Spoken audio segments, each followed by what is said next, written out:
Hello students, आज आपण integration वरचे पुढचे प्रॉब्लेम्स या व्हिडिओमध्ये सॉल्व्ह करणार आहोत.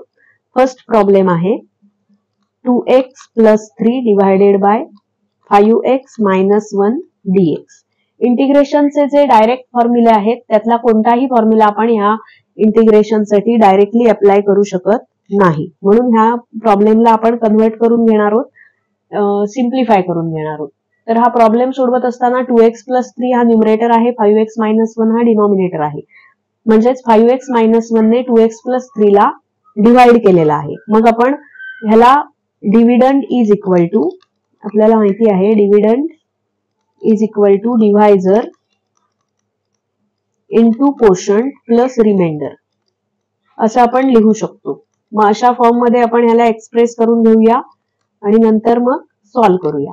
मग डिव्हिडंड कोण आहे आपला 2x + 3, डिव्हायझर कोण आहे 5x - 1, कोशंट q शोधायचा आहे, रिमाइंडर r शोधायचा आहे. मग मी ह्याला सोडवून घेते.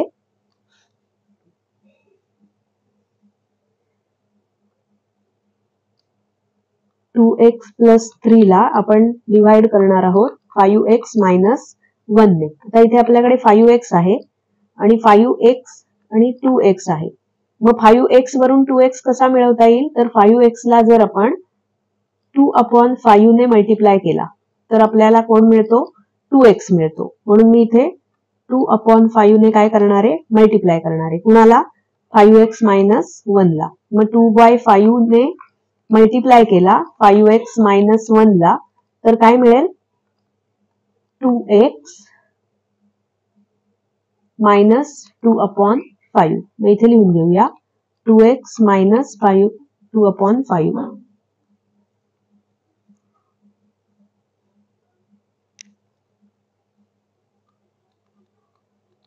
हे तुम्हाला 9वीत सुद्धा झालेलं आहे, पण कदाचित तुम्ही विसरला असू शकाल, म्हणून मी डिटेल एक्सप्लेन करतेय. पॉलिनॉमियलने दुसऱ्या पॉलिनॉमियलला कसं डिवाइड करतात. मग 2x - 2x 0 येईल. 3 + 2/5 किती येतील 3 + 2/5 3 + 2/5. 5 3 जा 15 + 2 डिवायडेड बाय 5 म्हणजे 17/5. आता इथे आपण थांबणार आहोत कारण इथे आपल्याला रिमाइंडर 17/5 मिळालेला आहे आणि 2/5 हा कोशंट मिळालेला आहे.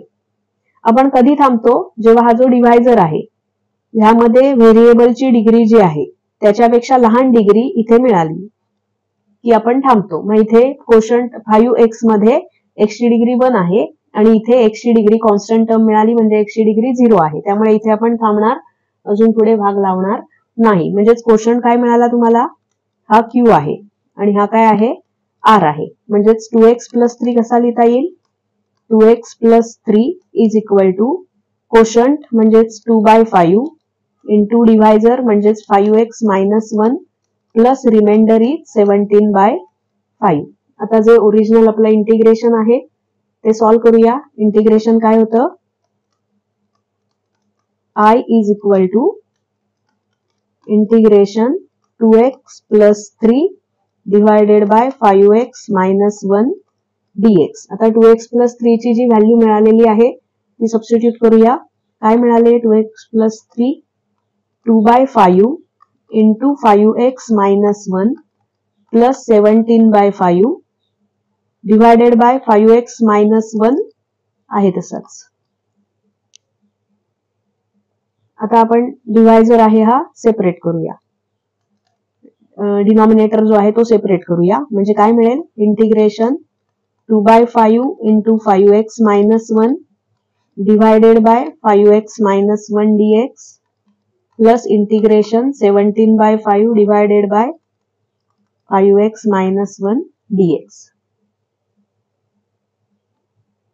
आता हे 2/5 कॉन्स्टंट आहे तो बाहेर घेतला. 5x - 1 आणि 5x - 1 एकमेकाला कॅन्सल होतील. हा 5x - 1 5x - 1 म्हणजे इथे आला 1 dx प्लस 17/5 बाहेर येईल इंटिग्रेशनच्या 1/5x - 1 dx. आता हा प्रॉब्लेम सोडवत असताना इथे 1 dx म्हणजे dx integration dx is equal to x + c हा फॉर्म्युला डायरेक्ट आहे, पण 1/5x-1 साठी जो फॉर्म्युला आहे तो आपण डिस्कस केला नाहीये, पण मी इथे लिहून देईन आणि तो आपण बघूया काय आहे तो. तर इथे 2/5 इंटू इंटिग्रेशन 1 dx, म्हणजे dx मी आहे असंच ठेवते, इंटिग्रेशन 17/5 इंटिग्रेशन, ही जी टर्म आहे ती पण आहे तशीच ठेवूया. एक फॉर्म्युला इथे सांगते काय आहे तो. तर integration f' upon fx dx is equal to log fx plus c, हा एक फॉर्म्युला आहे. म्हणजे काय, न्यूमरेटर अपॉन डिनॉमिनेटर अशा फॉर्म मध्ये जर आपलं इंटिग्रेशन मधलं जर फंक्शन असेल, डिनॉमिनेटरला जो आहे त्याचा डेरिव्हेटिव्ह न्यूमरेटरला असायला हवा. असं जर असेल तर इंटिग्रेशन काय येतं, लॉग fx प्लस c. मग इथे जर आपण बघितलं तर न्यूमरेटरला 5x-1 आहे. मग 5x-1 चा डेरिव्हेटिव्ह न्यूमरेटरला मिळाला तर आपण हा फॉर्म्युला अप्लाय करू शकतो. मग आता 5x-1 चा डेरिव्हेटिव्ह काय येतो, डेरिव्हेटिव्ह ऑफ 5x-1, मग डेरिव्हेटिव्ह ऑफ 5x इज 5 आणि 1 चा डेरिव्हेटिव्ह 0, म्हणजे याचा डेरिव्हेटिव्ह येईल 5. पण इथे 5 नाहीये, मग आपण एक काम करू शकतो, 5 असा घेऊ शकतो, 5 इंटू 1/5 असा लिहू शकतो. मग 5 इंटू 1/5 घेतला तर पुन्हा काय येईल, 1च येईल. आपल्याला 5 सुद्धा मिळाला आणि ओरिजिनल जे इंटिग्रेशन होतं ते सुद्धा आहे तसंच राहिलं, चेंज झालं नाही. मग डिनॉमिनेटरला आपल्याला डिनॉमिनेटरला 5x-1 आहे, त्याचा डेरिव्हेटिव्ह म्हणून 5 आपल्याला न्यूमरेटरला हवाय. म्हणून आपण काय करूया, तर पहिली टर्म आहे अशीच ठेवली, 17/5 इंटिग्रेशनच्या बाहेर आहे असाच ठेवला. इथे फक्त 5 हवाय, हा 1/5 नकोय, म्हणून तो आपण इंटिग्रेशनच्या बाहेर घेतला, 5 अपॉन 5x-1 dx असा ठेवला. आता आपण हा integration f' upon fx dx formula वापरू शकतो, कारण 5x-1 चा डेरिव्हेटिव्ह 5 न्यूमरेटरला आलेला आहे. मग हा 2/5 आहे असाच, dx चा derivative x plus 17 into 1, 17, 5 into 5 25, आणि हे integration log of 5x-1 plus c. हा लॉग जो आहे हा जनरली मॉड्युलस मध्ये सुद्धा लिहितात, किंवा मॉड्युलस मध्ये नाही लिहिला तरीही चालू शकतो. इथे आपण दोन फॉर्म्युले वापरलेत. कुठला formula, integration dx is equal to x plus c आणि integration f' upon fx dx is equal to log fx plus c. हे दोन फॉर्म्युले वापरलेत. त्यामुळे फायनल व्हॅल्यू काय आलेली आहे आपल्या इंटिग्रेशनची, 2/5x plus 17/25 log of 5x+1 plus c. ह्याच मेथडने आपण दुसरा एक प्रॉब्लेम सॉल्व्ह करूया. हा प्रॉब्लेम तुम्हाला समजला असेल. जर समजला नसेल तर कमेंटमध्ये तुम्ही सांगा. हे व्हिडिओ कसे वाटतायत ते सुद्धा कमेंटमध्ये सांगा. लाईक करा, शेअर करा, चॅनलला सबस्क्राईब करा. तुमच्या 12वीत जे मित्रमैत्रिणी आहेत त्यांच्याशी शेअर करा. आपण ह्याच टाईपचा दुसरा प्रॉब्लेम आता सॉल्व्ह करूया. हा प्रॉब्लेम तुमच्या एक्सरसाइज मध्ये सुद्धा आहे. Integration 4x plus 3 divided bye integration 2x plus 1 dx. मग इथे सुद्धा आपण सेम प्रोसिजर करणार आहोत.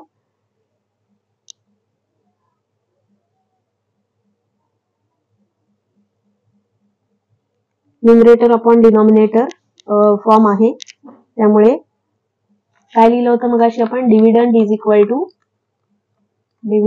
Equal to quotient into divisor plus remainder. या फॉर्म मध्ये आपल्याला एक्सप्रेस करायचं आहे, दिलेलं इंटिग्रेशन आहे ते. मग आपण काय करूया, डिवाइड करूया. पुढे डिवाइड करूया 2x प्लस 1 ने, कुणाला 4x प्लस 3 ला. आता इथे 2x आहे, इथे 4x आहे. 2x वरून 4x कसा मिळवणार, तर त्याला 2 ने मल्टिप्लाय केला की डायरेक्ट आपल्याला 4x मिळेल. मग 2 इंटू 2x प्लस 1 केला तर किती मिळेल आपल्याला, 4x प्लस 2 मिळेल. मग इथे 4x प्लस 2 लिहून टाकला.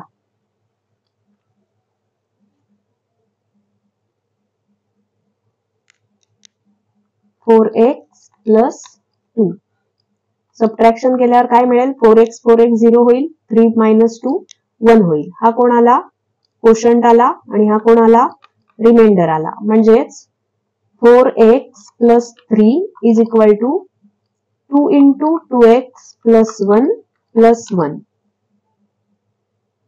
आता आपण हे सॉल्व्ह करूया. Consider I is equal to integration काय आहे 4x plus 3 divided by 2x plus 1 dx. 2x plus 3 काय आलाय 2 इंटू 2x प्लस 1 प्लस 1. ते तिथे सबस्टिट्यूट करूया. Integration 2 into 2x plus 1 plus 1 divided by 2x plus 1 dx. म्हणजेच काय येईल सेपरेट करूया आपण. Denominator 2 into 2x plus 1 divided by 2x plus 1 dx plus 1 upon 2x plus 1 dx. इथे 2 इंटिग्रेशनच्या बाहेर येईल. 2x प्लस 1 ला 2x प्लस 1 कॅन्सल होईल, म्हणजे 1 dx उरेल, प्लस इथे 1 अपॉन 2x प्लस 1 dx. जसा आपण पहिला प्रॉब्लेम सोडवला सेम त्याच मेथडने आपण हा दुसरा प्रॉब्लेम सोडवतोय. मग इथे आपल्याला ह्या दुसऱ्या इंटिग्रेशनसाठी इंटिग्रेशन f' अपॉन fx चा फॉर्म्युला अप्लाय करावा लागणार आहे. म्हणजे डिनॉमिनेटरला जी क्वांटिटी आहे त्याचा डेरिव्हेटिव्ह न्यूमरेटरला असावा लागतो. मग डिनॉमिनेटर कोण आहे आपला 2x प्लस 1 आहे. मग त्याचा डेरिव्हेटिव्ह काय येईल डेरिव्हेटिव्ह ऑफ 2x इज 2, 1 चा डेरिव्हेटिव्ह 0. 2x प्लस 1 चा डेरिव्हेटिव्ह 2 येतो. मग न्यूमरेटरला आपल्याला 2 हवाय. 2 कसा आणणार आपण न्यूमरेटरला 2 घेतला तो पुन्हा कॅन्सल करायचा आहे म्हणून तो गेला पाहिजे 1 आला पाहिजे. ओरिजिनल जो न्यूमरेटरला 1 आहे तो मेंटेन राहिला पाहिजे म्हणून पुढे 1/2 केला. 2x प्लस 1 dx आहे असाच. इकडे इंटिग्रेशन 2 इंटू 1 dx आहे असंच ठेवलेलं आहे. 2 इंटिग्रेशन dx प्लस इथे 2 हवाय न्यूमरेटरला. दुसऱ्या इंटिग्रेशन मध्ये फक्त हा 2 हवाय. सो 1/2 जो आहे तो आपण इंटिग्रेशनच्या बाहेर घेतला. 2 divided by 2x plus 1 dx.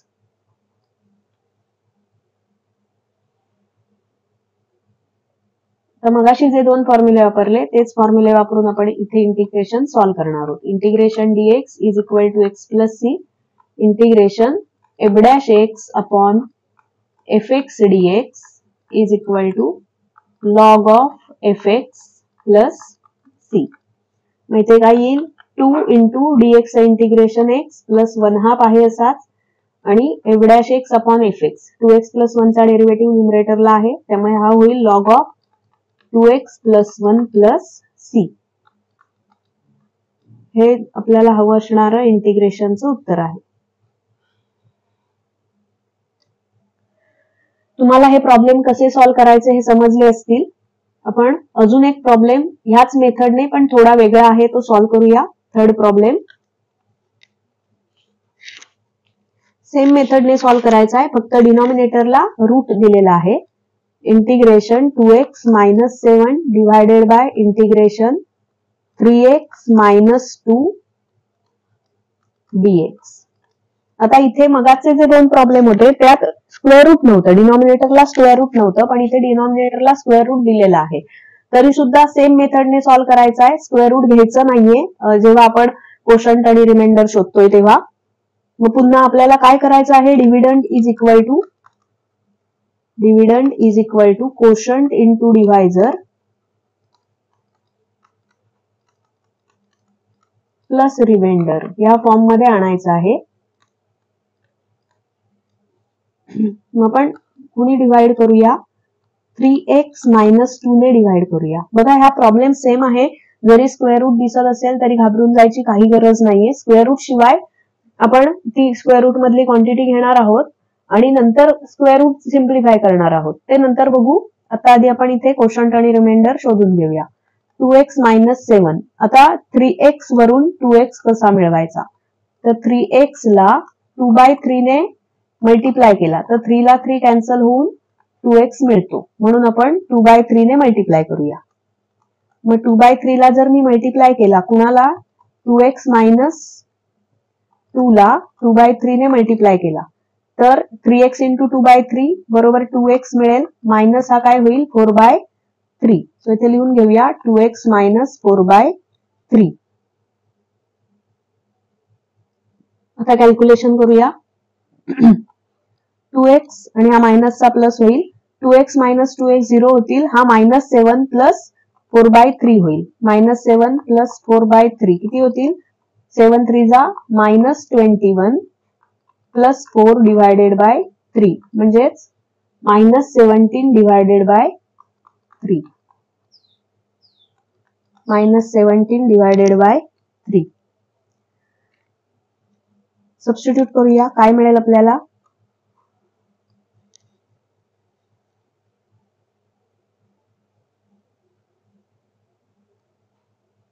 Dividend कोण आहे? 2x minus 7 is equal to quotient 2/3 into divisor 3x minus 2 plus रिमाइंडरची साइन निगेटिव्ह आहे त्यामुळे हा -17